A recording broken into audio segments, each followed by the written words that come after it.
जय श्री कृष्ण चैतन्य प्रभु नित्यानंद श्री अद्वैत गदाधर श्रीवासादि गौरभक्तवृंद। हरे कृष्णा कृष्णा हरे हरे, हरे राम राम हरे हरे। श्री कृष्ण बलराम नमस्कार वृंदावन के भाग्यशाली भक्तों, भक्ति शास्त्री भगवद गीता यथारूप के अध्ययन में 9वें अध्याय के 26वें श्लोक का जो शुद्ध भक्ति की महिमा है उसका श्रवण करते हैं।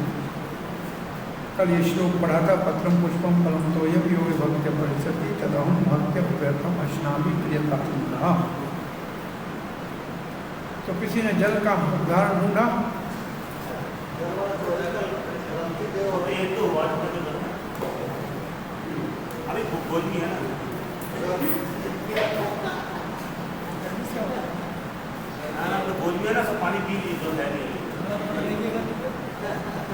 यो में भक्त्या परिच्छति प्रियच्छति, यो में भक्त्या प्रियच्छति, जो भक्ति से मुझे अर्पण करता है, तद अहम भक्त्य उपहृतम।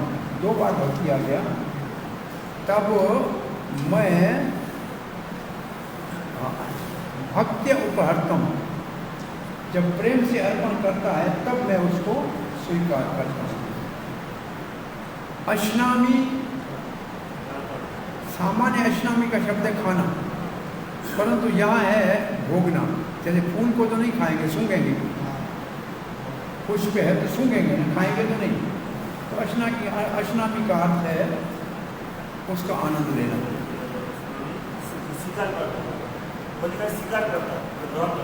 स्वीकार करता हूँ, तात्पर्य में ऐसे लिखा है बलदेव विद्याभूषण। अब प्रश्न है, प्रियतात्मन का क्या अर्थ है?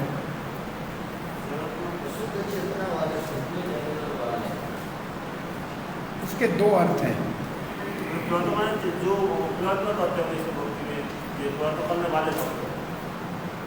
इसके पहले तो सारे श्लोक का अर्थ है केवल मेरे भक्तों से भक्ति के द्वारा अर्पण किए हुए निवेदन को मैं स्वीकार करता हूँ, अन्य किसी से तो स्वीकार करता ही नहीं हूँ। भक्तों को छोड़ के और किसी नहीं करता हूँ। पहले तो ये हुआ। दूसरा है, भक्त भी हो परंतु पवित्र अगर नहीं है तो उसे स्वीकार नहीं करता। प्रियतात्मा का अर्थ है ये। उसमें एक उदाहरण है, जैसे स्त्रियां हैं, रजशाला होती है तो भगवान को भोग अर्पण नहीं कर सकती क्योंकि पवित्र नहीं है। प्रियतात्मा का एक अर्थ ये है कि नारी जब मासिक धर्म में होती है तो भगवान का भोग नहीं बनाती, अर्पण नहीं कर सकती। आप सबको मालूम है। एक बात तो ये है इसका अर्थ प्रियतात्मा की।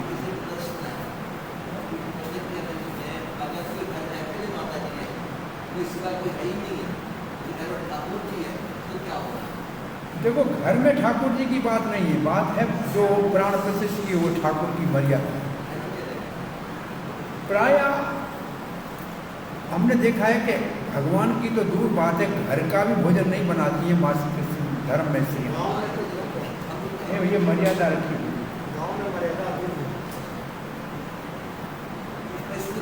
दूसरा इसका अर्थ है, उसका क्या किया जाए? पड़ोसी के घर से प्रसाद मंगा के खाए, बोल भगवान से।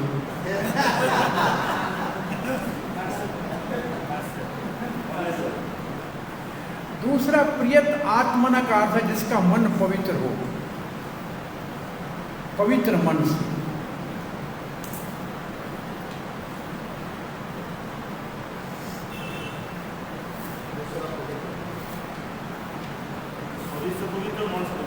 अब प्रश्न ये उठता है कि देवताओं के भक्त बड़ा परिश्रम करके यज्ञ करते हैं परंतु स्वर्ग भोग के वापस आ जाते हैं। इतना बड़ा मेहनत करने के बाद तो फिर भगवान को पाने के लिए तो और ज़्यादा कठिनाई होगी,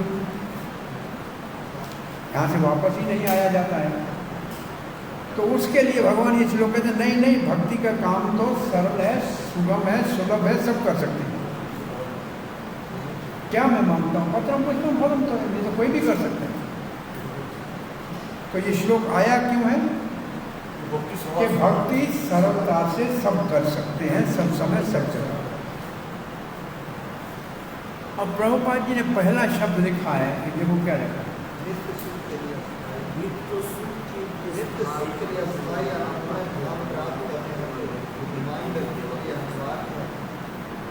अब पहला शब्द है बुद्धिमान व्यक्ति।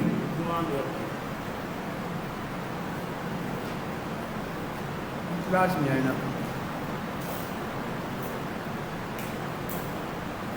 बुद्धिमान व्यक्ति, ये शब्द बुद्धिमान व्यक्ति क्यों लिखा? बुद्धिमान व्यक्ति जो कृष्ण भावना के सार को जानता है, वो भगवान की दिव्य सेवा में लगता है, भगवान का सच्चिदानंद धाम प्राप्त करने के लिए। ये लिखा है ना, ऐसे लिखा है ना, हाँ, तो सच्चिदानंद भगवान के धाम प्राप्त करने के लिए। अब इसमें शब्द बुद्धिमान क्यों लिखा है? क्योंकि कम बुद्धि वाले देवताओं के है, तो बुद्धिमान भक्त होता है, ये दोनों में तुलना है। इसलिए जो बुद्धिमान है उनको कृष्ण भावना के सार को समझकर दिव्य भगवान की सेवा भगवत सच्चिदानंद धाम को प्राप्त करने के लिए करनी चाहिए। तो बुद्धिमान शब्द लिखा देवताओं से अलग दिखाने, ऐसी महान उत्तम, ऐसा महान उत्तम पद प्राप्त करना बहुत आसान है। गरीब से गरीब भी बिना किसी योग्यता के, ये क्या एक शब्द लिखा है मार्वेल, इसके लिए क्या लिखा है हिंदी में, क्या प्राप्त करते हैं? व्यक्ति को योग्यता का विचार किए बिना इसे पाने का प्रयास करें। किसके लिए एकमात्र योग्यता इतनी है। नहीं, वो आगे चले गए, आगे चले गए। इससे एक शब्द है मार्वेलियस, उसके लिए क्या लिखा है? ऐसे आश्चर्यमय फल प्राप्त कौन कैसा फल? आश्चर्यमय, आश्चर्यमय। आश्चर्यमय मार्वेलियस का अर्थ तो नहीं होता है। मार्वेलियस का अर्थ क्या होगा?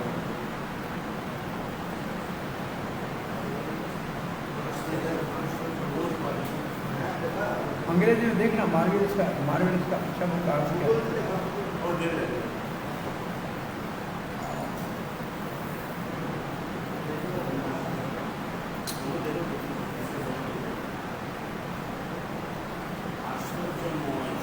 ऐसी अद्भुत चमत्कारी, जैसे देवताओं का आश्चर्य लगता है कि मुझे अद्भुत, ऐसा अद्भुत परिणाम प्राप्त करने के लिए, फल प्राप्त करने के लिए गरीब से गरीब भी सरलता से बिना किसी योग्यता से सफलता प्राप्त कर सकता है।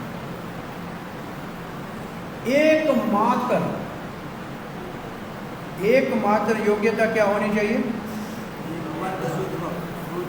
भगवान के शुद्ध भक्त का संग, भगवान के शुद्ध भक्त के साथ संबंध।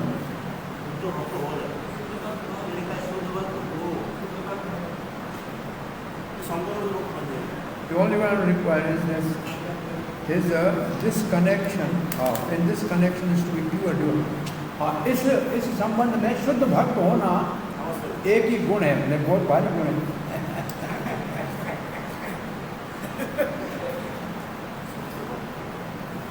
अब शुद्ध भक्त के लिए क्या कहते हैं? कैसी भी परिस्थिति में ऐसी कोई बात नहीं है।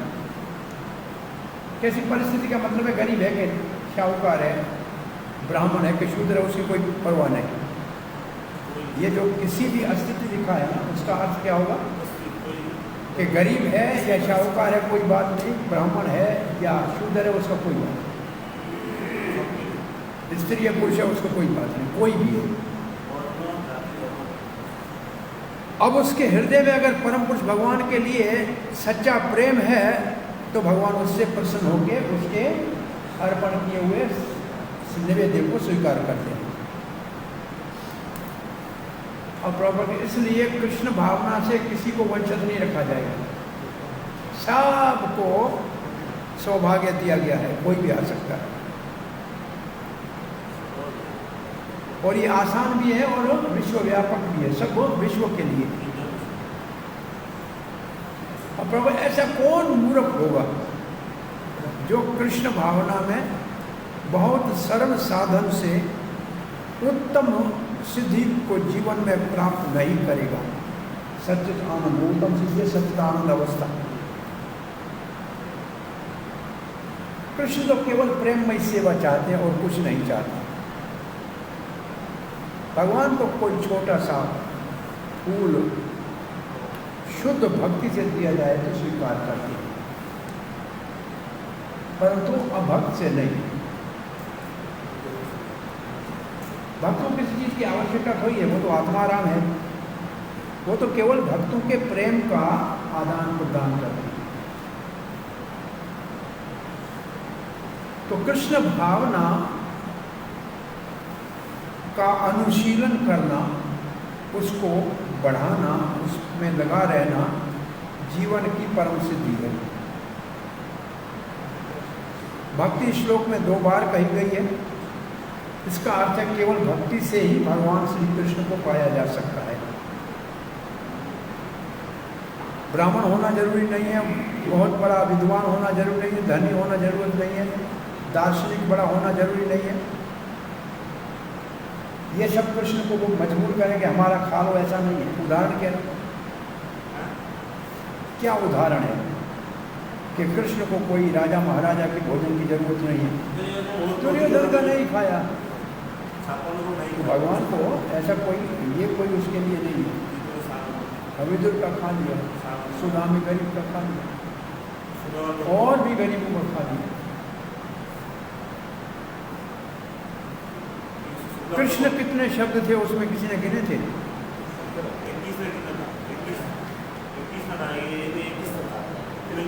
19 से 16 से 19 वाले में कितनी बात का तात्पर्य? एक तरह में 21 था, एक तरह में 21 था, एक में 6 है, आपको 18 नंबर श्लोक में 21 बार किसमें 18 नंबर श्लोक प्रतिवर्तन प्रभु साक्षी इसमें 21 बार सब में मिला ना इसमें पूरे तात्पर्य में एक में 18 नंबर में प्रतिवर्तन प्रभु साक्षी इसमें 21 बार है। 16, 17, 18, 19 चारों में मिला करके चारों का तात्पर्य साथ देखा हुआ है। नहीं, इसमें अलग अलग है।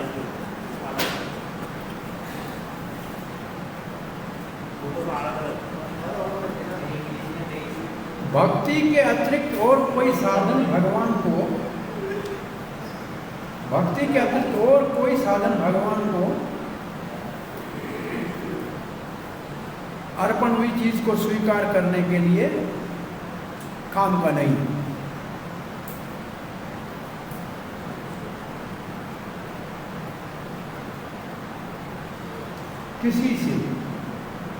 किसी और माध्यम से भगवान कुछ नहीं स्वीकार करते, केवल भक्ति से स्वीकार करते हैं। परंतु भक्ति कैसी होनी चाहिए? ऐसे नहीं कभी कभार होनी चाहिए। भक्ति तो नित्य है, वो तो परम सत्य का पूर्ण भगवान का प्रत्यक्ष सेवा है, क्रियाशील सेवा है। ये लाइन पढ़ो, इसको समझो। भक्ति औपचारिक नहीं होती। क्या लिखा? औपचारिक लिखा है क्या? कैजुअल के लिए डिवोशन इज नॉट कैजुअल। क्या लिखा है?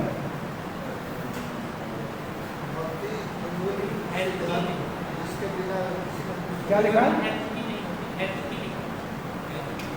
शब्द का अर्थ गलत। कैजुअल का अर्थ है ऐसे औपचारिक, जैसे यहाँ मंदिर में आते हैं, एक दिन लोग नाच के चले जाते हैं, ये भक्ति नहीं है। भक्ति औपचारिक नहीं होती। भक्ति नित्य होती है, शब्द सुधारना पड़ेगा, अंग्रेजी में कैजुअल शब्द है। भक्ति कभी हल्की नहीं होती, उपचारिक उपचार ही नहीं, सिर्फ उपचार के लिए भक्ति करिए चीज नहीं। भक्ति कैसी होती है? सनातन, नित्य और क्रिया और सेवा। वही टुकी लगा, वही टुकी। हाँ, हेतु की नहीं माने मतलब भक्ति में कोई पाने के लिए नहीं किया जाता है, वही टुकी मैंने कोई हेतु नहीं। भक्ति कभी भी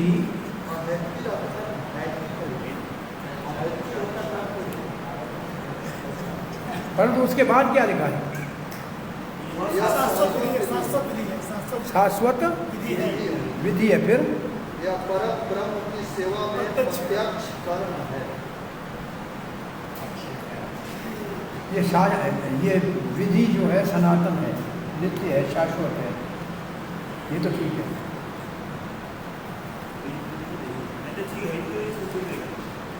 और ये सीधी परमात्मा की सेवा है, परम पुरुष की सेवा है, ठीक है।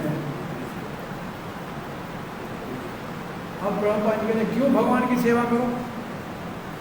क्योंकि भगवान ने पहले कहा है भोक्तारम यज्ञ तपसम सर्वलोक पाए, मैं हूँ ना, ये तो पहले ही बता दिया है।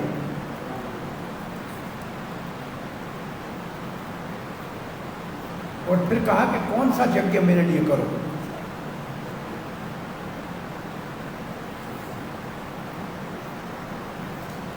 आप दोबारा पढ़िए क्या लिखा है यहाँ। भगवान श्री कृष्ण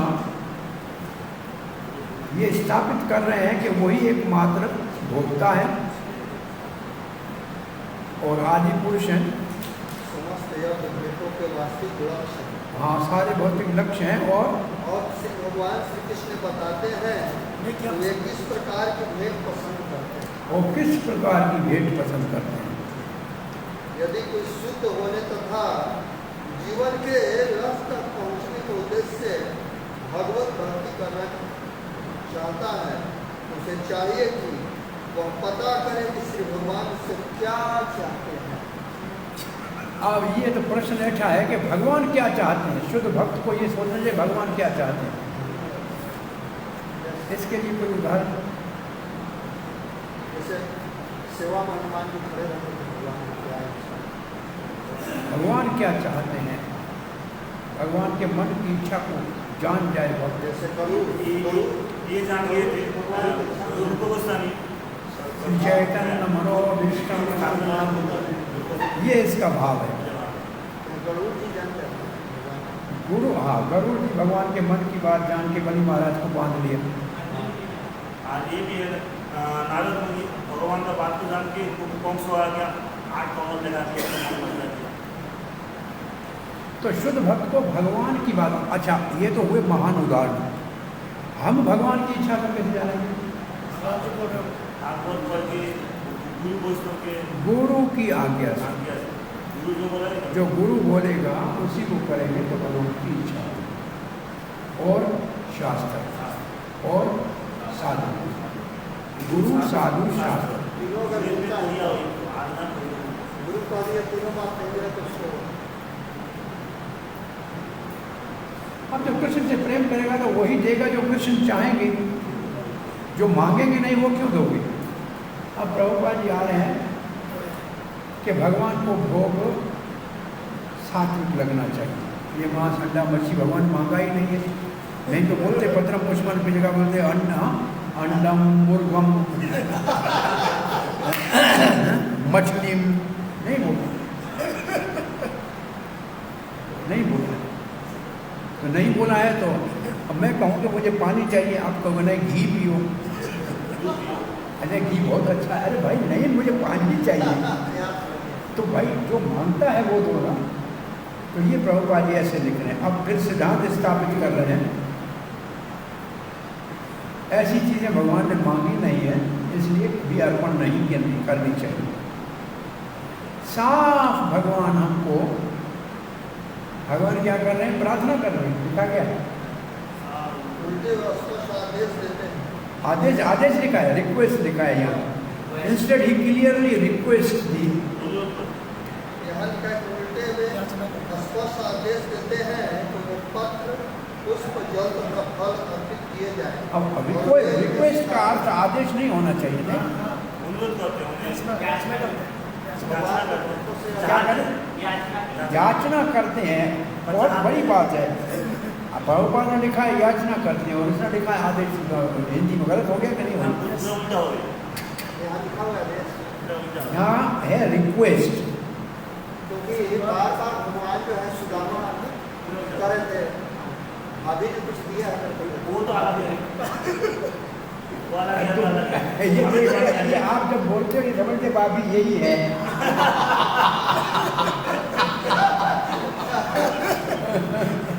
हरे कृष्ण। सो तात्पर्य क्या है कि भगवान इसके विपरीत कहा जाए कि प्रेरणा देते हैं, याचना करते हैं। वास्तव शब्द याचना करते हैं, मांगते हैं। याचना करते हैं, मुझे जल दे दो, फल दे दो, फूल दे दो, तो मैं इसको स्वीकार कर लूँ।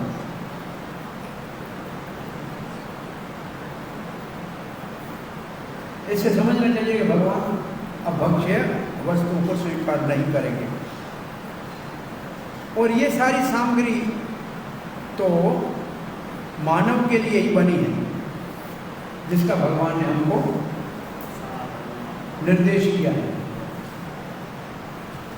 एक होता है भगवान का पकाया हुआ भोजन, एक होता है इंसान का, एक होता है राक्षस का। एक बार बताएं, फल फूल है भगवान ने पकाए हैं पेड़ों में, वो तो है भगवान का पकाया। जो हम दाल चावल बनाते हैं ये इंसान का बनाया, और मांस मछली ये राक्षस का बनाया। तो आपको क्या अर्पण करना चाहिए? कम से कम जो भगवान ने पकाया है या इंसान ने पकाया है, इससे नीचे नहीं।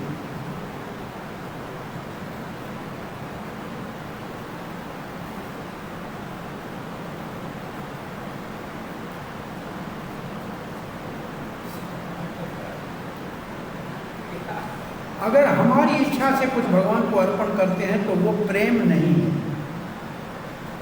वो प्रेम का स्तर नहीं है। अब ये तीसरे अध्याय का कौन सा श्लोक लिखा है बताइए? यज्ञशिष्टा संतो मुच्यन्ते सर्वकल्पस्य, ये श्लोक है। और इसके नीचे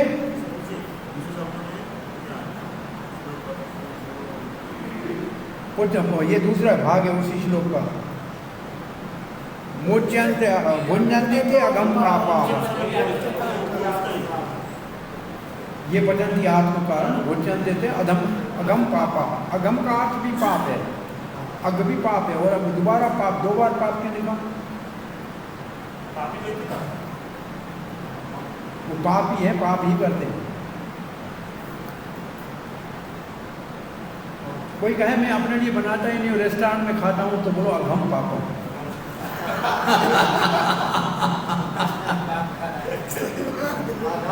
ये हम बाहर के लोगों को प्रचार में कहते हैं भाई 2 बार क्यों लिखा? कोई कह सकता मैं अपने लिए पकाता ही नहीं हूँ, बाहर खाता हूँ, तो इसीलिए अघम पापा लिखा।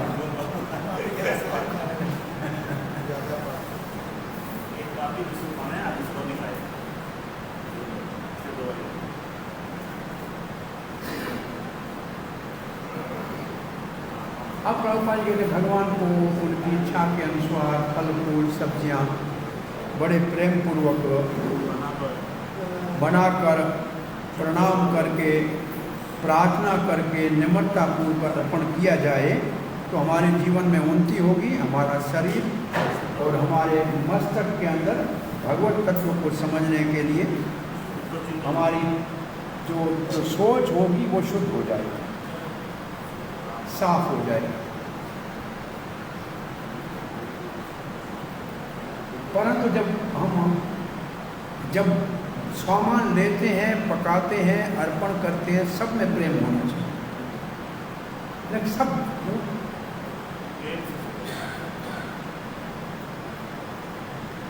प्रेम की मानसिकता से, भावना से अर्पण करना चाहिए।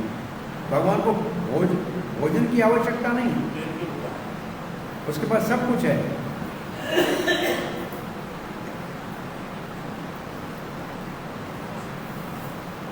वो स्वीकार इसलिए करते हैं, क्यों करते हैं स्वीकार? क्योंकि वो भक्त प्रसन्न करना चाहते हैं, इसलिए स्वीकार करते हैं।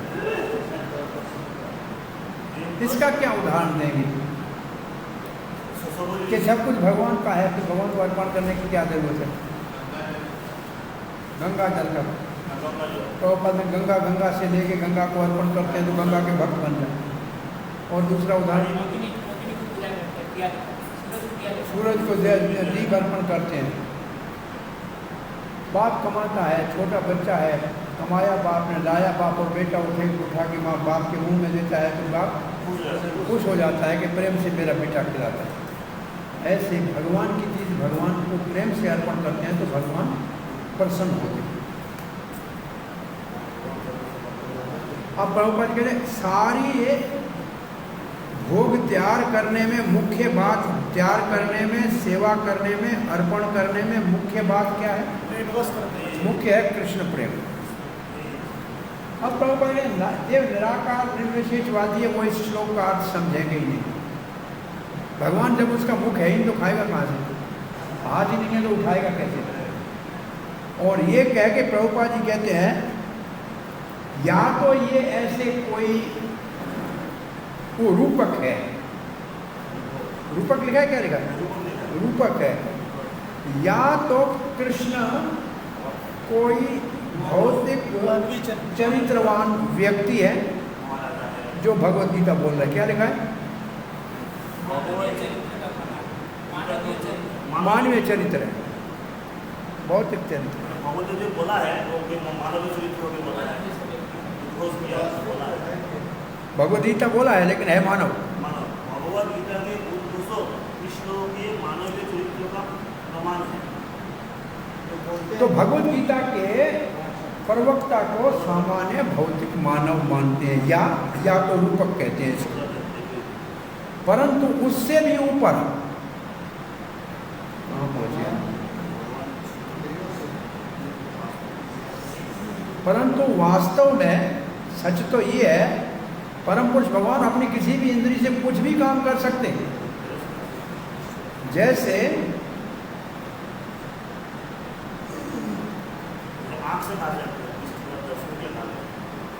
जब हम प्रार्थना करते हैं ना, हमारे जो शब्द हैं उनसे वो भोग को अर्पण कर देते हैं। प्रभुपाद ने लिखा है कि ये देखिए, पढ़िए, उदाहरण पहले उदाहरण दिया है कि दृष्टि से देख के सृष्टि कर लेते हैं। प्रभुपाद जी से एक बार प्रभुपाद जी के शिष्य ने पूछा था कि भगवान के धाम में भी क्या स्त्री पुरुष का संबंध है? ये यौन संबंध है क्या? प्रभुपाद ने कहा लक्ष्मी भगवान के चरणों में बैठी है, लेकिन सृष्टि करने के लिए ब्रह्मा को नाभि से उत्पन्न किया। इसका अर्थ है कि कोई जरूरत नहीं है वहाँ कोई भी भौतिक स्त्री पुरुष के संबंध की कोई आवश्यकता नहीं। वहाँ सृष्टि करने के लिए भगवान को लक्ष्मी की जरूरत नहीं पड़ी ब्रह्मा को पैदा करने के, लक्ष्मी बैठी है वहाँ पर ऐसे इच्छा से होगी, तो वहाँ ऐसा कोई संबंध नहीं है। तो भगवान दृष्टि से सृष्टि कर लेते हैं। ऐसे जब भगवान सुनते हैं, भक्त कहता है आओ गोपाल माखन का भोग लगाया है, खाओ, बस भगवान ने खा लिया। कोई ऐसे बोले तो रख के आ जाएगा, नहीं देखेंगे भी नहीं। किसने ऐसे बोला कि खाओ और भगवान ने खा लिया? मुकुंद दत्त के बेटे ने खिला दिया और भगवान ने खा लिया।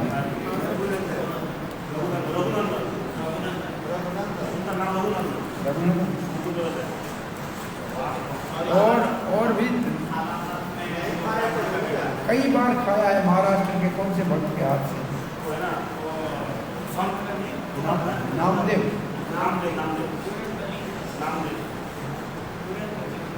क्या?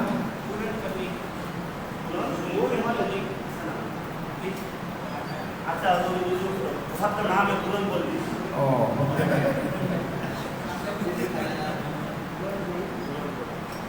पूरणपुरी महाराष्ट्र के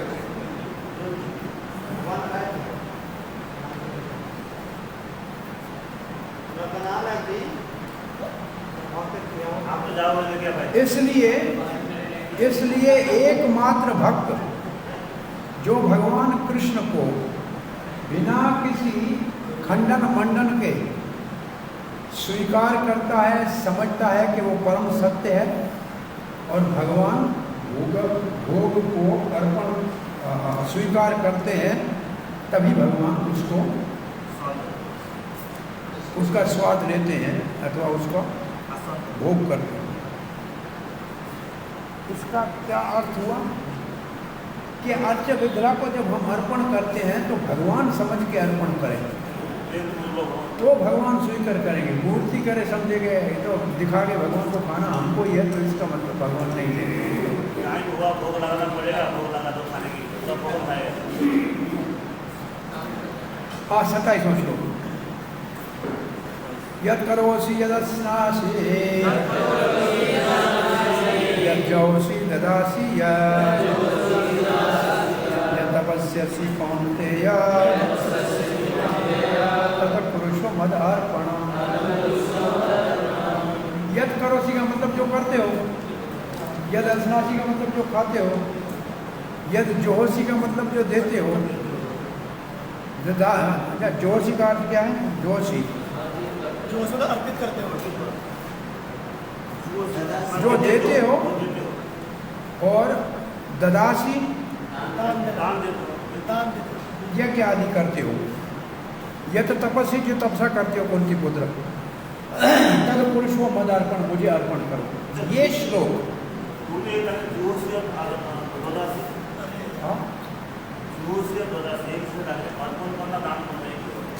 यज्ञ करना दिखा है कि जो यज्ञ आदि करते हैं, तो यज्ञ दान यज्ञ है। दान कौन सा यज्ञ है? द्रव्य यज्ञ। दान द्रव्य यज्ञ है।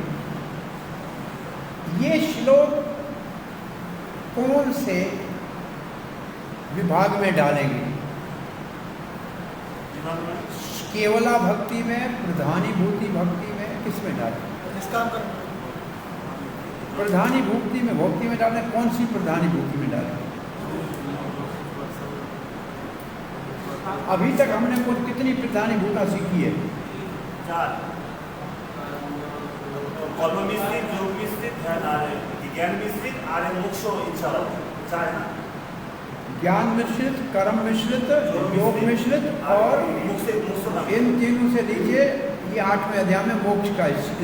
उसको अध्याय है जो मोक्ष का वो मोक्ष कामी है, परंतु वो प्रधानीभूता भक्ति में इतना नहीं है। तो एक ये है, इसमें 2 और मिक्स कर दिए हैं, मतलब 2 को इकट्ठा कर दिया। कर्म ज्ञान मिश्रित प्रधानाभूति भक्ति है ये श्लोक। न तो ये केवल निष्काम कर्म है, न केवल ज्ञान है। ये ज्ञान कर्म मिश्रित प्रधानीभूति भक्ति। भक्ति मुख्य है, परंतु थोड़ा सा कर्म और ज्ञान इसमें मिला हुआ है।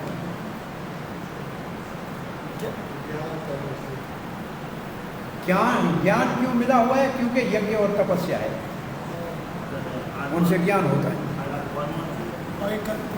कर्म भी और ज्ञान दोनों का मिश्रित प्रधानीभूता भक्ति है।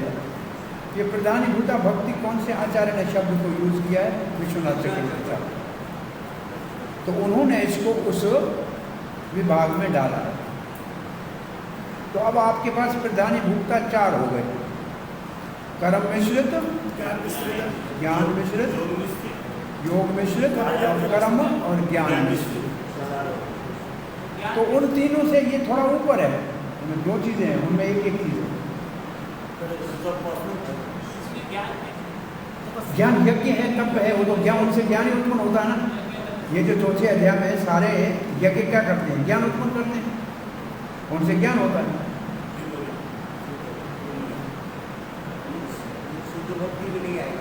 नहीं, शुद्ध में नहीं है, केवला भी नहीं है, निष्काम कर्म भी नहीं है। ये ऐसा लिखते हैं सीधा इसका नाम। इसको अनन्य भक्ति में नहीं डालते हैं, बोलते हैं कि नहीं डाल सकते हैं। क्यों नहीं डाल सकते? उसका कारण बता रहे हैं आपको। क्यों नहीं डाल सकते हैं इसको केवला भक्ति में? उसका उत्तर है क्योंकि पहले काम करके फिर अर्पण करता है, जबकि शुद्ध भक्ति में अर्पण करके फिर करना चाहिए। पहले अर्पण करके फिर करना चाहिए तो शुद्ध भक्ति, पहले करके फिर अर्पण करें तो शुद्ध भक्ति नहीं। पता नहीं कब 26 से 34 तक शुद्ध भक्ति की महिमा कैसे बताएं? तो शुद्ध का मतलब कि एक बीच में श्लोक आया तो सही, परंतु भक्ति की महिमा, भक्ति की महिमा है तो प्रधानीभूति की है, बड़ी है ये उन प्रधानीभूति से थोड़ी ऊपर है। और कहते हैं अरे भाई अर्जुन आप उस स्तर पे नहीं हो, इसलिए आप कर्म करो, ज्ञान में स्थित हो, मेरे युद्ध करो। आपको माला जपने की जरूरत नहीं है, त्याग की जरूरत नहीं है, आप यही काम करो और मेरे को अर्पण करो। जब प्रश्न आएगा, जब प्रधानीभूत करता है तो 3 बोलूँ का 4 बोलूँ, प्रश्न आएगा प्रधानीभूत कितने को करता है तो 4 हो ही ना। 4 मोक्ष को नहीं जानना है इसमें। मोक्ष प्रधानीभूता के शब्द में उनसे नीचे स्तर है और उनसे नीचे 3 स्तर है, वो भी डालेंगे। कितने प्रकार का है तो वो भी डालेंगे 3, जो 15वें अध्याय वाले, उनसे नीचे स्तर, उनसे नीचे केवला ऊपर, फिर प्रधानीभूता 4, फिर मोक्षकामी, फिर 3 और एकत्वेन प्रसिद्धत्वेन बहुधा विश्व। इतना सारा भक्तों का वर्णन है इस सारे विभाग में। प्रभुपाद जी क्या लिखता है, क्या लिख रहे हैं, इसलिए सबका ये कर्तव्य है कि अपने जीवन को ऐसे ढाले कि वो कभी श्री कृष्ण को किसी भी परिस्थिति में न भूले। अपने जीवन को ऐसे ढाले कि सर्वत्र कृष्ण का स्मृति बना रहे, कभी नहीं भूले कैसी भी परिस्थिति में। ये न केन प्रकार मन कृष्ण पदारविंदो। और श्लोक बोलिए इसके लिए, सर्वत्र स्मृता सस्तम विष्णु, दोनों श्लोक यहाँ लगेगा। और प्रभुपाद ने शरीर का निर्वाह करना है तो भी तो काम करना पड़ेगा ना, तो भगवान कहते काम करो, काम करो, पर किसके लिए काम करो, कृष्ण के लिए काम करो।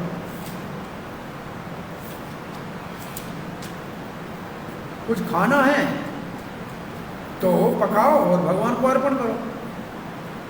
तो कोई सभ्य मानव जो धार्मिक है उन सबको भगवान श्री कृष्ण यहाँ निर्देश कर रहे हैं कि मेरे लिए करो, तो ये क्या हो जाएगा, अर्चन हो जाएगा। क्या हो जाएगा, मेरा पूजन हो जाएगा।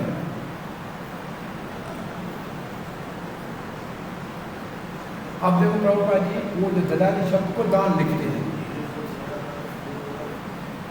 क्या ये जो श्लोक है ना, मुझे जो श्लोक बोलते हैं बड़ा है, लिखा पड़ा है यहाँ, प्रभुपाद जी ने नहीं दिया है, चक्रवर्ती पाद ने दिया है, ये पढ़ा है। कायेन वाचा मनसेन्द्रिये वा बुद्ध्यात्मः वानुसृतः स्वभावात् करोति यत् सकलं परस्मै नारायण इति समर्प्येतम्। अब ये लिखा है,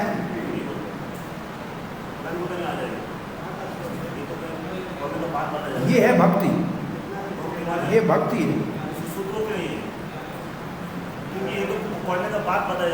The devotee, however, after to Lord, all action of their mind, प्राण and sense, this method, ये नहीं, पहले अर्पण करते हैं।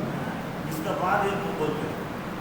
In accordance with the particular nature they acquired condition है, वो condition। लास्ट में ना सोने के बाद बोलते हैं जो किया नहीं किया सब आपको अर्पण कर देना, सारी करने का बाद होता है, लेकिन वो पता नहीं मुझे आ जाएगा, उन्होंने बोलते नहीं होगा ये प्रभुपाद जी ने इस श्लोक के आधार पे अर्चन शब्द लिए। ये जो चक्रवर्ती पाद का तात्पर्य में ये श्लोक है ना, ये श्लोक है 11वें अध्याय स्कंद, 11 स्कंद का श्लोक है। ये श्लोक चाहिए तो ये है 11:2:36। इसके आधार पे शब्द लिया है प्रभुपाद ने अर्चना। और फिर यहाँ का है अर्चना 64 अंग में भक्ति का अंग है। अर्चना अंग है ना भक्ति का, अर्चना भक्ति का एक अंग है। जैसे एकादशी का व्रत करे कोई, कई तपस्या में मैं एकादशी का व्रत करता हूँ तो अनन्य भक्ति हो गई। तो ये श्लोक भक्तों के लिए तब लग सकता है जब अर्चना करे और एकादशी का व्रत करे तपस्या में।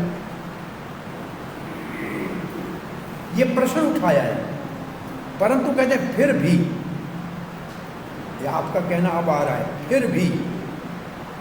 तो ये श्लोक पढ़ के ये प्रश्न उठाया गया है कि जब इस श्लोक में लिखा है कि ये अर्चना है, एकादशी अगर करता हूँ तो व्रत है, तो फिर ये अनन्य भक्ति क्यों नहीं है? तो कहते ये अनन्य भक्ति इसलिए नहीं है कि पहले किया है फिर अर्पण किया, इसलिए अनन्य भक्ति नहीं हो सकती। प्रहलाद महाराज ने कहा है पहले अर्पण करके बाद में करो, और श्रीधर स्वामी ने इसी श्लोक में लिखा है अनन्य भक्ति में पहले कार्य भगवान को अर्पण किया जाता है फिर किया जाता है। इसलिए ये श्लोक केवला भक्ति में नहीं डाला जा सकता, इसलिए इसका नाम है निष्काम कर्म योग, और इसको निष्काम कर्म योग में भी नहीं डाला जा सकता क्योंकि ये सारे ही काम भगवान को अर्पण हो रहे हैं। केवल अपना कर्तव्य कर्म नहीं, सभी अर्पण किया जा रहा है, इसलिए निष्काम कर्म भी नहीं। तो ये क्या है? कर्म ज्ञान मिश्रित प्रधानी भूता भक्ति। अब प्रभुपाद जी ने लिखा अर्चन, इसको कहेंगे अर्चन। अब सब दान देना चाहते हैं, भगवान कहते हैं मेरे को दे दो, जो आपके पास अधिक धन है मेरे को दे दो, कथा मत करो, ये कृष्ण भावना के कार्यों में अर्पण करो। ये आपके काम का नहीं है, ब्रह्मचारी है ही नहीं, क्या करो। आप इसको ऐसे पढ़ो, ए भाइयों जो अधिक धन है हमको दे दो, कृष्ण की सेवा में लगाएंगे। आपको इसको ऐसे पढ़ना पड़ेगा। अब ध्यान करने की आपकी इच्छा है, ये जगत में ये युग में ध्यान तो धर्म है ही नहीं, परंतु 24 घंटे कृष्ण का ध्यान कर सकते। कैसे? हरे कृष्ण मंत्र जप कर, ये सबसे बड़ा ज्ञान का साधन है, और यही महान योगी है, और यही छठे जाके अंतिम श्लोक में योगिनाम अपि सर्वेषां। अब आ रहा है शुभाशुभम फलेरेवं मोक्ष से कर्म बंधनैः संन्यास योग युक्तात्मा विमुक्तो माम् उपैष्यसि। शुभ और अशुभ फल, पहला शब्द है एवं। एवं का अर्थ है जो अभी श्लोक कहा गया 27वां, यत् करोषि दशनासी। इसका मतलब है ज्ञान कर्म मिश्रित प्रधानी भक्ति के द्वारा किए जाने वाले कर्म। एवं का अर्थ क्या हुआ? ठीक है, जो 27 में श्लोक है ना, उसमें जो कहा गया ऐसे करना। एवं का अर्थ है 27वें श्लोक में जो बताया गया है वो करना, ठीक है। और 27 श्लोक में क्या है? ज्ञान कर्म मिश्रित प्रधानी भोक्ता भक्ति, ठीक है। अब है मोक्ष से उसको मिल जाएगी मुक्ति। किससे? कर्म बंधन ही, कर्म के बंधन से। तो कर्म के बंधन से मुक्त होने के लिए तो दोनों से मुक्त होना चाहिए ना। पुण्य हो जाएगा तो स्वर्ग में जाएगा, फिर आ जाना पड़ेगा। तो इसलिए शुभ अशुभ दोनों, शुभ अशुभ दोनों फलों से मुक्त हो जाएगा, न पाप रहेगा न पुण्य रहेगा। क्यों? क्योंकि वो क्या कर रहा है? संन्यास योग युक्त आत्मा। संन्यास योग युक्त आत्मा, क्योंकि उसने अपने कर्मों का सारा फल भगवान को अर्पण कर दिया, फलों को भगवान को अर्पण कर दिया। इसलिए विमुक्त हो, विशेष मुक्त होगा, सामान्य ब्रह्म में नहीं जाएगा, विशेष मुक्त होगा। एनुलट माम उपेक्षसी, मेरी सेवा में लगेगा, मेरी बहुत अंतरंग निकट इंटीमेटली मेरा सेवक बनेगा, दास्य आदि रस को प्राप्त करेगा। क्योंकि वो प्रधानी भूता भक्त कहाँ जाते हैं सारे, प्राय सालोक्या सारूप्या आदि को प्राप्त करते हैं। इसका मतलब ये कि सामान्य नहीं है। तो श्लोक का एक बार फिर बोलें, आपको समझ में आएगा। एवं का अर्थ समझ में आया, जो 27 में कहा गया है, बस इतना ही कहो तो बहुत है। और मोक्ष से का अर्थ मुक्त हो जाएगा। किससे मुक्त हो जाएगा? शुभ और अशुभ फलों से मुक्त हो जाएगा। क्यों हो जाएगा? कर्म के फल का संन्यास कर रहा है, कर्म के फल का संन्यास कर रहा है, भगवान को अर्पण कर रहा है। ठीक है, अब उसको क्या प्राप्त होगा? केवल मोक्ष नहीं, विमुक्त हो। विशेष मुक्ति का क्या अर्थ है? मेरी विशेष मुक्ति मिलेगी, उसमें माम उपास्य थी, मेरी उपासना में लगेगा, मेरा निकटतम सेवक बनेगा।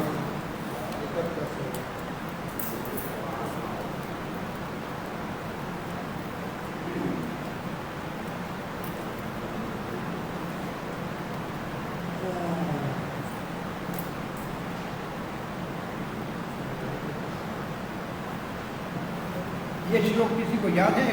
भगवत गीता हो नहीं, भागवत का 6:14-5 मुक्तानाम सिद्धानाम नारायण परायण।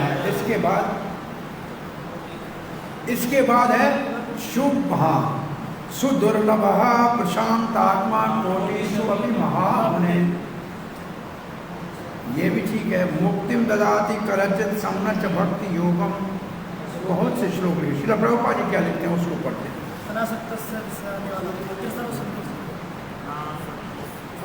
श्रील प्रभुपाद जी लिखते हैं, पहला जो प्रभुपाद जी का तात्पर्य का भाग है उसका नाम है युक्त वैराग्य। क्या है? युक्त वैराग्य। युक्त वैराग्य के लिए क्या करना पड़ेगा? कृष्ण भावना में कार्य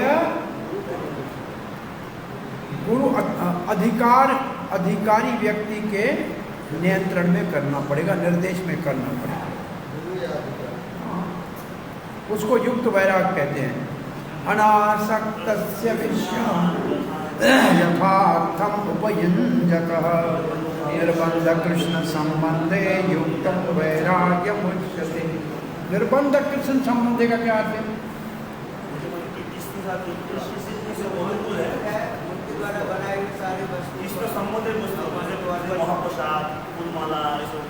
निर्बंध कृष्ण संबंध, अपने लिए कोई मतलब नहीं, जो कृष्ण के संबंध में है उसको सेवा में लगना। निर्बंध कृष्ण संबंधी।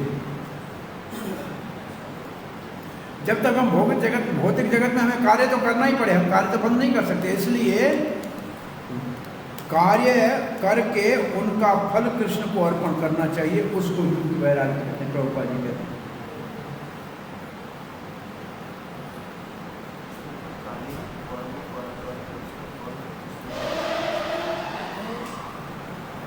अब प्रभुपाद जी कहते ऐसे, अब देखो ये कहा जाए तो प्रभुपाद जी लिखते क्या है यहाँ? युक्त वैराग्य। युक्त वैराग्य निष्काम कर्म का भाई है, ऐसे समझो। निष्काम कर्म योग का भाई है युक्त वैराग्य। तो इसलिए प्रभुपाद लिखते हैं ऐसे काम करने से, युक्त वैराग्य में काम करने से क्या होता है? या दर्पण, मन का दर्पण धुलता है। और निष्काम कर्म योग क्या करता है? हृदय को साफ करता है। तो एक ही काम कर रहा है। और निष्काम कर्म योग वाले का हृदय साफ हो जाएगा तो ज्ञान में जाएगा, परंतु यहाँ जो इसमें हृदय साफ होगा, ज्ञान कर्म मिश्रित प्रधानी भूता भक्ति से, तो आगे भगवान श्री कृष्ण का शरण लेकर आध्यात्मिक उन्नति करके, आपको साक्षात्कार साक्षात्कार करके और भगवान का पूर्ण रूप से शरण लेकर, ये थोड़ा सा अंतर है। इसलिए निष्काम कर्म योग नहीं है, परंतु क्योंकि मिक्स है इसलिए शुद्धि की जरूरत है। दोनों में चित्त शुद्ध हो रहा है। और भक्त कैसे चित्त शुद्ध करते हैं? अगर आपको पूछा जाए कि ये जो प्रधानी भूता वाला शुभ करेगा कर्म को फल देने के, भक्त कैसे चित्त शुद्ध करते हैं? चेतो दर्पण मात्र, वो कृष्ण कीर्तन से ही कर लेते शुद्ध। वो शुद्ध अनन्य भक्त कैसे मन शुद्ध करते, कोई कहे तो? तो कीर्तन करके करते हैं, ठीक है।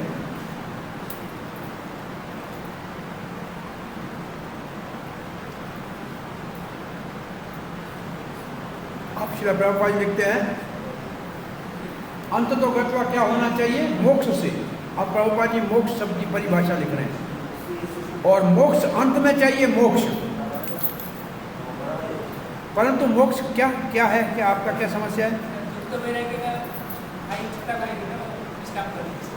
छोटा कर बराबर, इसमें वो तो बोला ना, ये बोला नहीं, युक्त वैराग्य पड़ा है, क्योंकि युक्त वैराग्य भगवान की शरणागत में लगता है। मतलब भाई में छोटा हो जाता है ना, इसलिए बोलते हैं भाई कैसे होगा, इसमें हम थोड़ा सा डिस्कस करेंगे। उसमें तो ज्ञान होगा, इसमें बहुत संबंध हो, ये बोला होगा भगवान की पूर्ण शरणागति के लिए।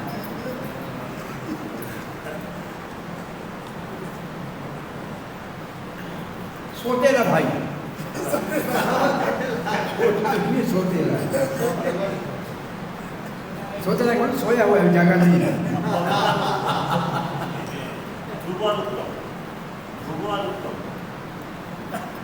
गुरु, हाँ क्या? ध्रुव और उत्तम।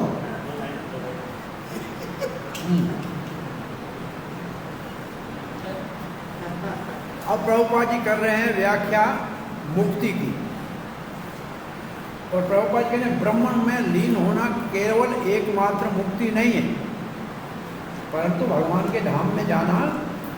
माम उपेक्षित का अर्थ है भगवान के धाम में जाना। और 5 प्रकार की मुक्तियों का वर्णन है, आप सबको इसका मालूम है ना?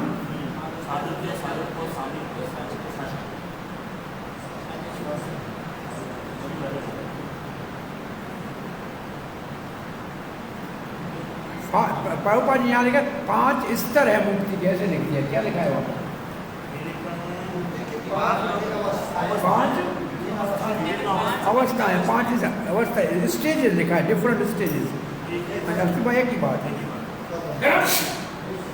परंतु यहाँ जो भक्त है पूर्ण जीवन भगवान के निर्देश में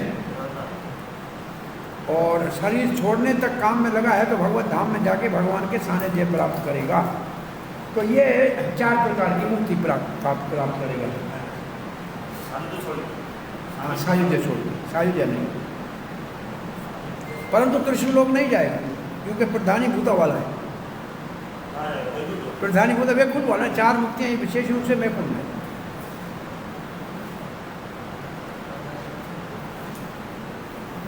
अब प्रभुपाद जी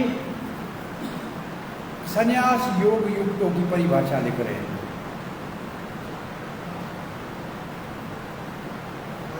जिसका अपना कोई स्वार्थ नहीं है, जीवन भगवान की सेवा में लगाता है, वो वास्तव में सन्यासी है। और ऐसा व्यक्ति अपने आप को सदा भगवान का सेवक समझता है और भगवान की इच्छा के ऊपर निर्भर रहता है। तब जो कुछ भी वो करता है, ये भगवान के ही हित के लिए करता है। जो भी कार्य करता है वो सेवा, भगवान की सेवा का कार्य होता है।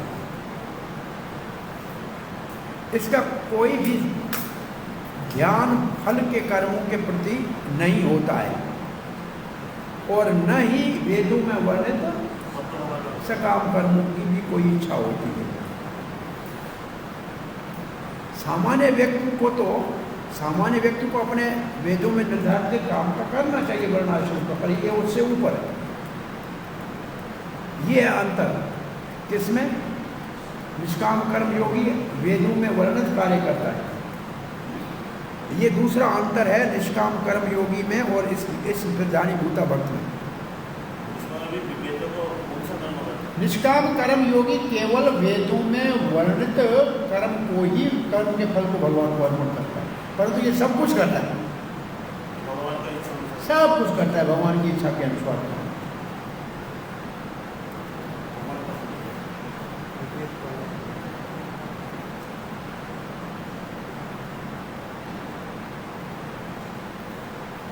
कभी कभी ऐसा शुद्ध भक्त भगवान के वेदों में वर्णित जो कार्य है उसके विपरीत जाता हुआ दिखाई देता है, परंतु वो वास्तव में विपरीत नहीं जाता है। कौन सा उदाहरण है?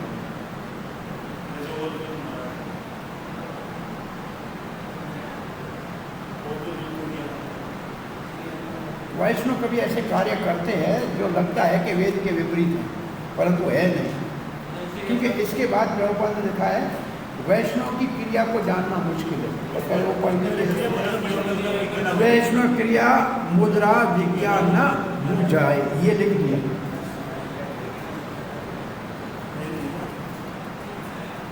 तो ऐसा कौन सा कार्य है जो भक्त करते हैं जो सामान्य लगता है वेद के विपरीत है, परंतु वेद के विपरीत नहीं है? ऐसा कोई उदाहरण आपको? सन्यासी शादी कराते हैं, सन्यासी शादी कराते हैं, ये वेद में वर्णित नहीं है, परंतु प्रभुपाद ने कहा भगवत गीता में लिखा है कि यज्ञ को कर्म को त्यागना नहीं चाहिए, तो हम अपने शिष्यों की शादी करा रहे हैं। ये वैसे वेद के वर्णित नहीं है, परंतु वैष्णव करा रहा है, युक्त वैराग्य। अच्छा, हाँ, समुद्र पार नहीं कराना, लेकिन पहुंचाने के लिए जाते हैं। वेद में समुद्र पार जाने का विभाग मतलब निर्देश नहीं है। आज भी मध्य संप्रदाय में कोई जाता है तो संप्रदाय से निकाल देते हैं, परंतु वैष्णव सन्यासी जाते हैं, वेद के विपरीत है। और वही असफल व्यक्ति है वो लोग तो भगवान का नाम महिमा नहीं बोला, लेकिन भक्त लोग रिक्स लेके जाकर थोड़ा कुछ समझा के प्रचार चली जाए। भगवान ने भगवत गीता में कहा है कि श्रद्धालुओं को प्रचार नहीं करना चाहिए, फिर भी भक्त भगवान के भाव को जान के प्रचार करने जाते हैं। ये प्रभुपाद ने तात्पर्य में लिखा है वहाँ, ठीक है। इसलिए भक्त भगवान ज़्यादा दया करे,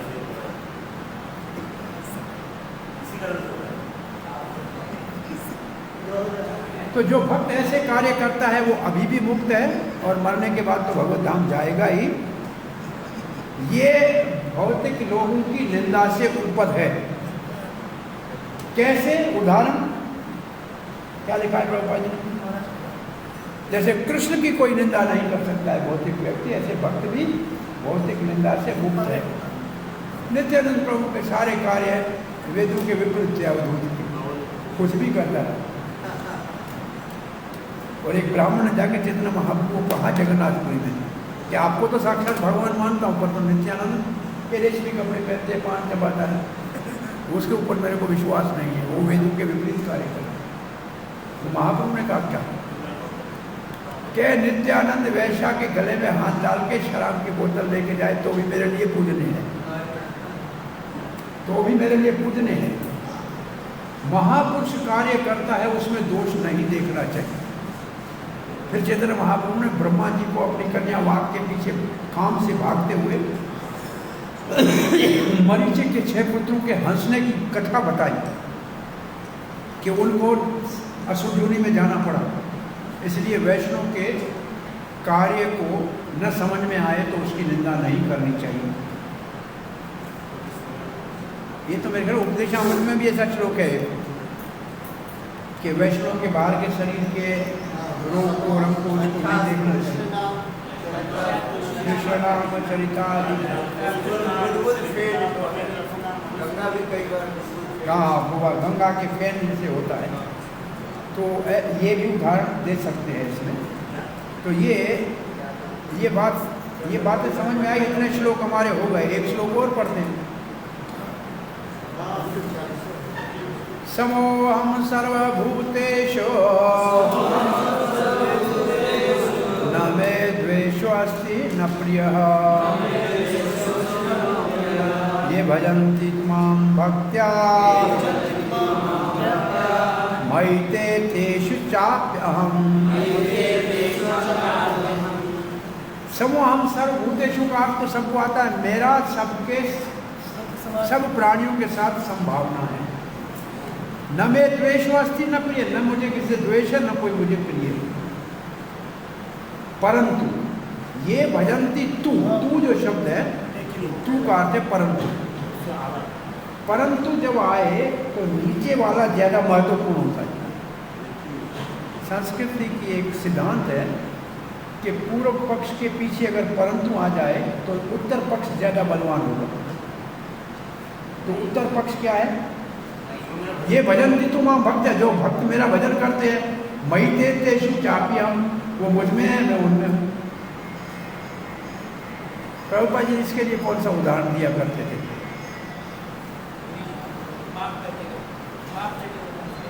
बाप बेटे के साथ और क्या कथा क्या पूरी। एक धनी व्यक्ति बहुत बड़ा उधार होके सबको दान देता है, किसी से कोई आंखें बंद करके जो आए उसको देता है, सबके साथ समान है, कोई मित्र से, परंतु उसके अपने घर में बेटे के साथ तो व्यवहार दूसरा होगा ना, अपने बेटे के लिए तो और सोचेगा ना। तो भगवान और भक्तों का तो भगवान अगर भक्तों का हित करते हैं तो ये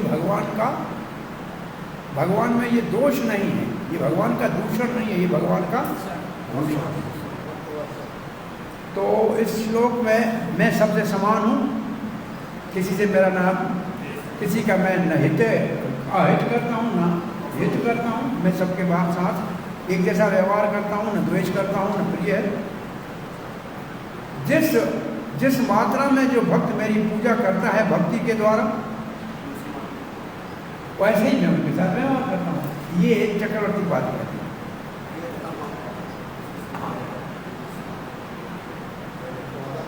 परंतु जो मेरी प्रेम से भक्ति करते हैं वो मुझ में है और मैं उनमें हूँ। ये प्रभुपाद जी ने ये लिखा होगा, ये बलदेव विद्याभूषण का अनुवाद है। वो मुझ में है, मैं उनमें हूँ। चक्रवर्ती पाद ने लिखा, जितनी मात्रा में करेंगे उतना मैं व्यवहार करूँगा।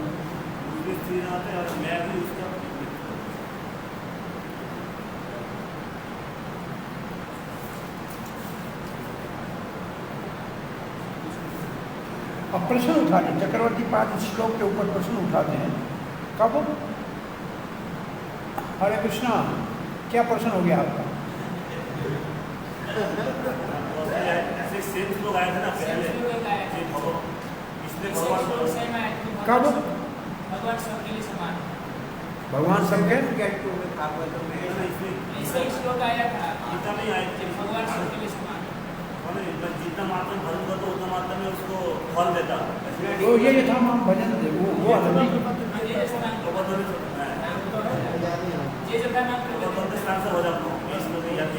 अब चक्रवर्ती पाद कह रहे हैं, आप अपने भक्तों को तो कर देते हो मुक्त, देते हो अपना धाम, और अब भक्तों को तो आप जन्म मृत्यु के चक्कर में भटकने के लिए छोड़ देते हो।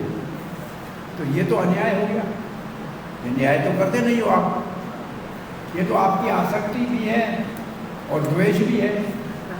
कुछ अच्छे लगते हैं उनको अपने धाम, और नहीं लगते हैं उनको छोड़ देते हो। भगवान इस श्लोक में उसका उत्तर दे रहे हैं कि ऐसा नहीं है।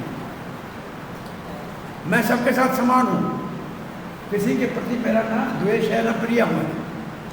परंतु कहते परंतु आ गया, जो भक्त मेरी पूजा करते हैं वो मुझ में रहते हैं, मैं उनमें रहता हूँ।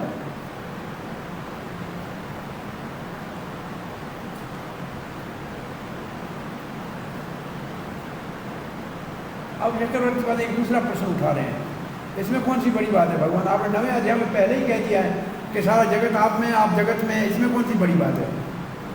भाई अगर कहो आपके मैं भक्त में रहता हूँ, भक्त मुझ में रहते हैं, तो फिर तो आप तो सब में ही रहते हैं ना। भाई भगवान सब में है कि नहीं? परमात्मा के रूप में है ना, और सब आप में है ना। तो ये तो पहले का, इसमें कौन सी बड़ी बात है? तब भगवान कहेंगे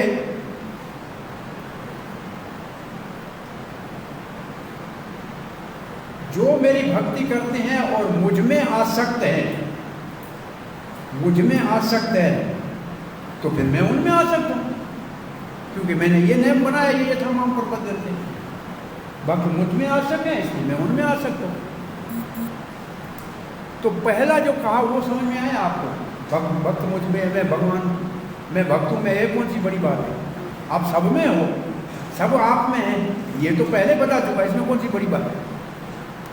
नहीं, बड़ी बात ये है कि वो मुझ में आ सकते हैं, मैं उनमें आ सकता हूँ। जगत में मैं सब में आसक्त नहीं हूँ, जगत मुझ में आसक्त नहीं है, परंतु भक्त मुझ में आसक्त है, इसलिए मैं भक्त में आसक्त। ये अंतर हो गया दोनों में। ये बात समझ में आई?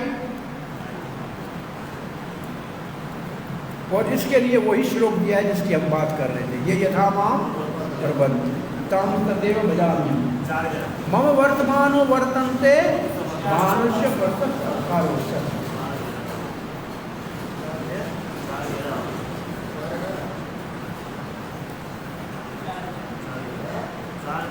अब एक और उदाहरण दे रहे हैं, तो फिर भगवान क्या कल्प वृक्ष के तरफ तो क्या भगवान कल्प वृक्ष जैसे हैं, जो मांगोगे वो देगा? वो तो नहीं, ये भी अधूरा है इसका, ये भगवान को कल्प वृक्ष नहीं कर सकते, ये अधूरा सच है, पूर्ण सच नहीं है।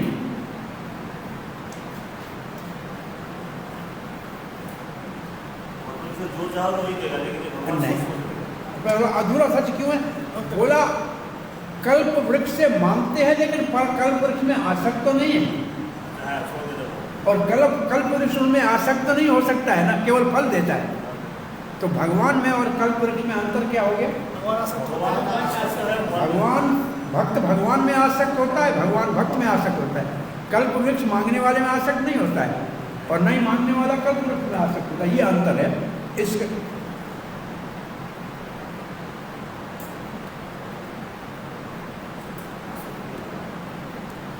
परंतु भगवान तो ऐसे हैं कि अपने भक्तों के शत्रुओं को अपने हाथ से मारते हैं, कल्प वृक्ष से तो नहीं करेगा।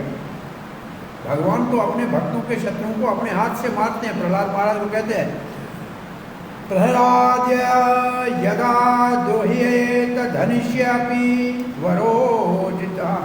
वरो रजितम, मैं हिरण्याकश्यप को तत्काल मार दूंगा, भले ब्रह्मा जी ने कितना बड़ा वरदान क्यों न दिया हो। वो भगवान भक्त है ना ब्रह्मा जी, उसने वरदान दिया है, परंतु अपने भक्त का शत्रु है। प्रहलाद भक्त है, उसका शत्रु है, मार दूंगा। तो द्वेष हुआ कि नहीं हुआ? प्रहलाद यदा द्रोह्य, प्रहलाद से यदा द्रोह करेगा, धन्य से अपी, भले उसके ऊपर ब्रह्मा जी का आशीर्वाद हो, वरो रजितम, मार दूंगा।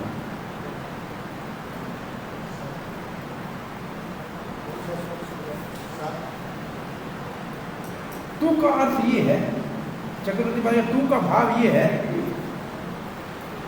मैं सबसे समान हूं, परंतु फिर भी मैं भक्तों का हितैषी हूं। तो फिर तो कुछ आपके अंदर हो गया ना, पक्षपात हो गया ना।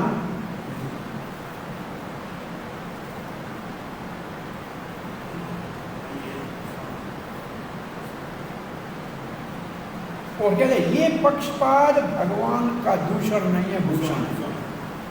इस पक्षपात को, भक्तों में आसक्त होने को भगवान में दोष नहीं माना जाता।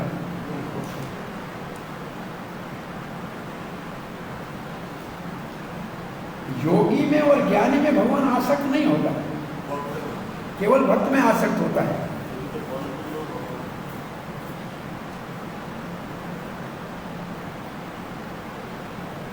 अब उदाहरण देते हैं भाई, जो जिसका सेवक है उसमें आसक्ति है ना। एक मेरी सेवा कर रहा है भक्त, अब एक इसकी सेवा कर रहा है, तो भाई मैं मेरे सेवक से प्रेम करूंगा, इसके सेवक से उतना थोड़ी प्रेम करूंगा। उदाहरण देते हैं भाई, मेरे भक्त से मैं प्रेम करूंगा, कोई ब्रह्मा जी का या शिव का या दुर्गा का भक्त है, उससे मैं प्रेम क्यों करूँ? ये चक्रवर्ती का उदाहरण दे रहे भाई, जो जिसका भक्त है वो उससे प्रेम करे, मैं सबसे क्यों करूँगा? वो उसका सेवक है, उससे वो प्रेम करे। मेरे भक्त से मैं प्रेम करता हूँ, उसमें कौन सा अन्याय है? भाई आप अपने सेवक से प्रेम करते हैं, मैं अपने सेवक से प्रेम करता हूँ। प्रभुपाद जी ने इसी भाव को फिर पुत्र में लिया है।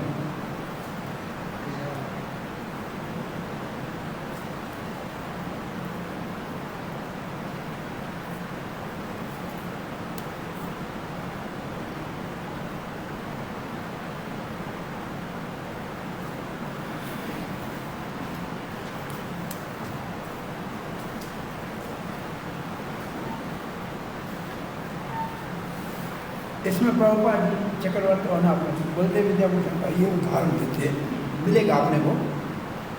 कहीं और मिलेगा या यहाँ मिलेगा, देखते हैं। ये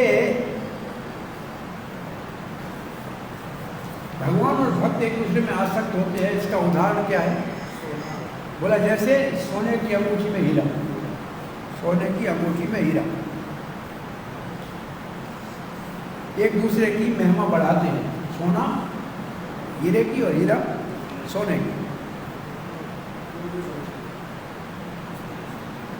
भागवत में सुखदेव गोस्वामी कहते हैं भक्त भक्तिमान,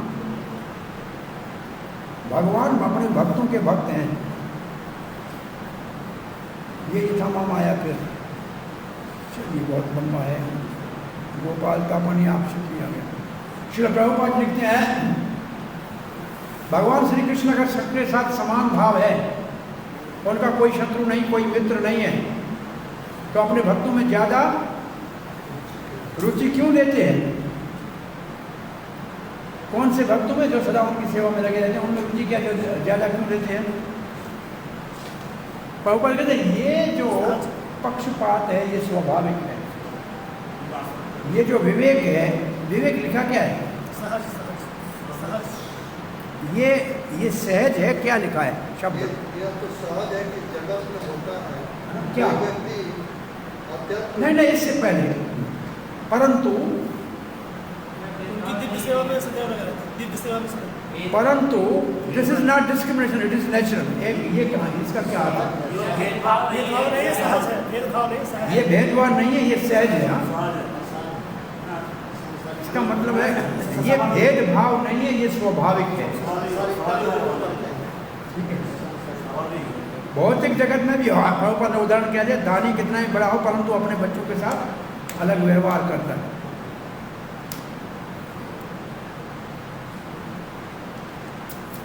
तो भगवान समभाव किस बात में, कोई आपसे पूछे तो क्या उत्तर देंगे?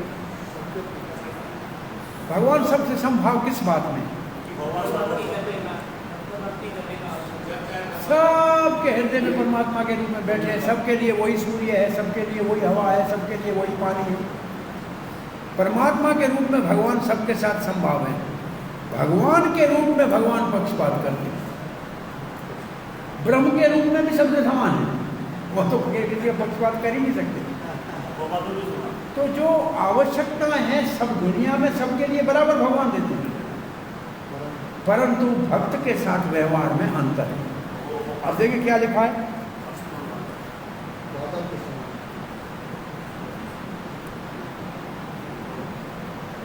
कोई जीव किसी भी जूनी में हो भगवान का पुत्र है और उसकी सब आवश्यकताएं भगवान उदारता से पूरी कर रहे हैं। जैसे बादल है, सबके लिए पानी बरसाता है। अब वो पानी गिरेगा पत्थर पे, पहाड़ पे या नदी में। एक व्यक्ति ने पूछा एक बार, समुद्र से पानी लेके फिर बादल समुद्र में पानी गिराता है, बेकार है कि नहीं? आपको क्या लगता है? पानी समुद्र से उठाया फिर वापस बरसात समुद्र पे की, तो ये बेकार गया क्या पानी?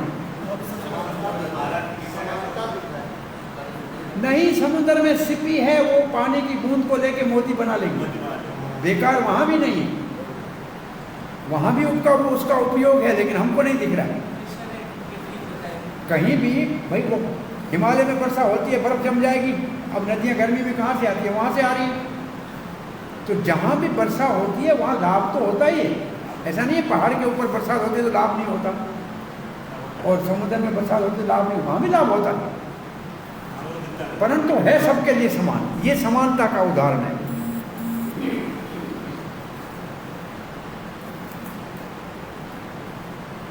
परंतु भगवान का भक्तों के साथ विशेष व्यवहार होता है क्योंकि वो कृष्ण भावना भावित सर्वत्र सदा रहते हैं। और प्रभुपाद कृष्ण भावना का अर्थ क्या है?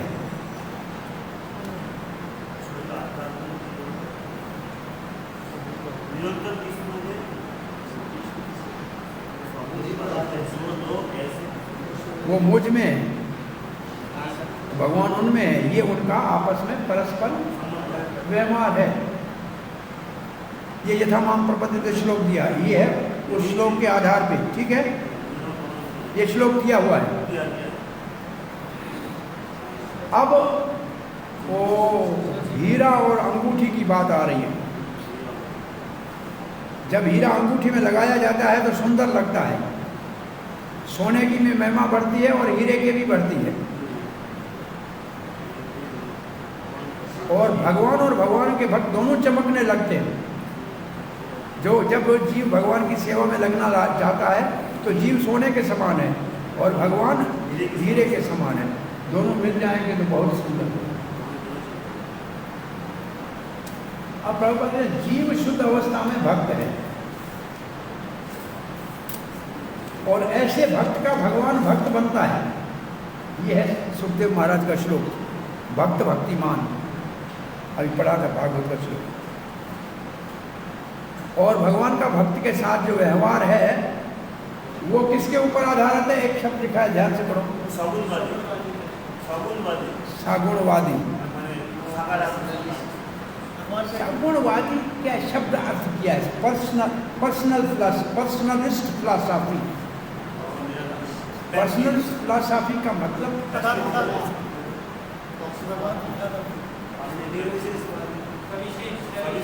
एक देखो, सामान्य इसका अर्थ ये होगा, जैसे इम्पर्सनल का मतलब निर्विशेष और सविशेष, निराकार साकार, ये साकारवादी का है। परंतु भाव भगवान और भक्त के बीच में जो संबंध है वो व्यक्तिगत है, वो व्यक्तिगत है। इसका अर्थ वो व्यक्तिगत है। भक्त है, भगवान है, दो व्यक्ति है आपस में। ऐसा नहीं है कि निराकार है। ये संबंध निराकार स्तर का नहीं है, ये व्यक्तिगत स्तर का है।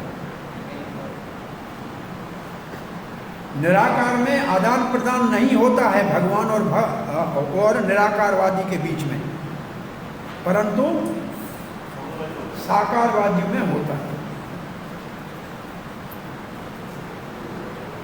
अब प्रभुपाद जी उदाहरण दे रहे हैं कल्प वृक्ष का। चक्रवर्ती पाद के भाव को ला रहे हैं कि कल्प वृक्ष के पास जो जाओगे वो देगा, परंतु इससे भी यहाँ जो भगवान का उदाहरण है वो पूर्ण है, तो वो कौन सा अधूरा है इसका। अब पढ़िए, देखो लग रहा है प्रभुपाद ने वही बात लिखी है, पढ़ो।